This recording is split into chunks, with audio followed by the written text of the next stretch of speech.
Com o passar dos anos, a Cartoon Network já teve inúmeros desenhos que foram divididos em gerações. Teve a primeira geração, que tinha os desenhos clássicos, como Meninas Superpoderosas, Johnny Bravo, Dudu e Edu, Billy Mandy e outros. Teve a segunda geração, que teve desenhos como Ben 10, Chowder, Mansão Foster para Amigos Imaginários. E também nessa geração teve um que particularmente deu origem à terceira geração, que foi...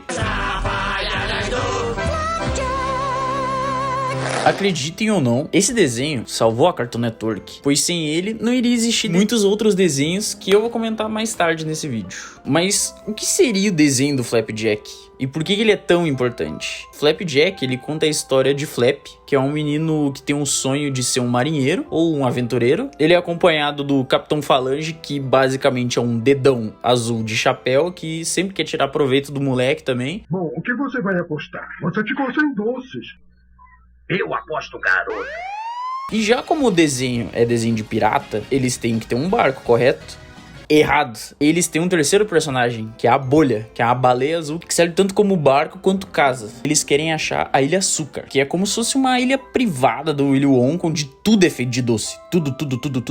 Alguns enredos de episódios inteiros caminham mais no lado adulto do que no infantil, com alguns elementos mais surrealistas ou de terror, ou muitas vezes deixando um episódio um pouco mais pesado pra criança. Mas isso torna ele muito bom. Tão bom que foi cancelado, né? Mas fazer o quê? Bom, primeiro a gente tem que analisar também os desenhos que estavam saindo na época que o Flapjack saiu. Era mais comum ter desenhos que não tinha tanta piada ou se aprofundar tanto em certas questões. Era mais, tipo, um inimigo da semana. Não que o Flapjack fuja disso, e nem que ele moldou o humor em desenhos. Até porque quem moldou o humor, esse mais surrealista, todo mundo sabe que foi Billy Mandy. Mas Flapjack bebe muito da fonte da inspiração de animações mais nonsense, como Coragem, o Cão Covarde, Laboratório de Dexter, Dudu e Edu e tantas outras. Porém, se a gente analisar, dá pra ver que depois do desenho do Flapjack, muitos desenhos novos com uma pegada ou alguma similaridade dele surgiram. Isso se deve ao fato de que muita gente que trabalhou em Flapjack, tanto na criação como em outras áreas, quando o desenho foi cancelado, saiu e começou a trabalhar ou ajudar em outras mídias. E querendo ou não, trouxeram coisas pra esses desenhos. Então, vamos ver quais desenhos que foram influenciados pelo Flapjack. Um desenho que é possivelmente um dos mais clássicos e melhores da Cartoon Network, dessa leva de desenhos com uma trama focada em uma terra mais distópica, depois do evento conhecido como Guerra dos Cogumelos. Desenho cheio de criatura, humor nonsense e coisa arada. Não somos ladrões. Viemos pra dar dinheiro. Eu quero que vocês façam umas coisas por esse saco de dinheiro. Ele foi criado por um cara chamado Pendleton Ward. Em As Trapalhadas de Flapjack, ele trabalhou como roteirista e artista de storyboard, basicamente com os rascunhos do episódio. Hora de Aventura rendeu um total de 10 temporadas e mais alguns especiais. Assim como Flapjack, deu origem a outros desenhos muito grandes, como o Steve Universe, que foi criado pela Rebecca Sugar, que trabalhou no Hora de Aventura como artista de storyboard também. Hora de Aventura também rendeu outro desenho, chamado de Midnight Gospel, que ele tem uma pegada um pouco mais introspectiva, mas ainda vale a pena ver. Criado por Quintel, que foi o diretor criativo de Flapjack, apenas um show conta a história de Mordecai e Rigby, que são dois amigos que trabalham em um parque junto com outro pessoal. E basicamente, pra quem não conhece, todo episódio dele é basicamente assim. Olha aquele cavalo ali. Ele caiu do céu e tem que passar no teste de história americana, senão a Terra vai explodir. O quê? Apenas um show conseguiu finalizar com 8 temporadas e um filme. Inclusive, aqui a gente tem outro exemplo, porque o criador de Apenas um Show, logo depois ele criou um desenho chamado Close Enough, que parece um pouco Apenas um Show, só que é outra premissa com novos personagens. A equipe do Apenas um Show também tinha um cara chamado Owen Dennis, que acabou criando um desenho incrível, chamado Infinite Train.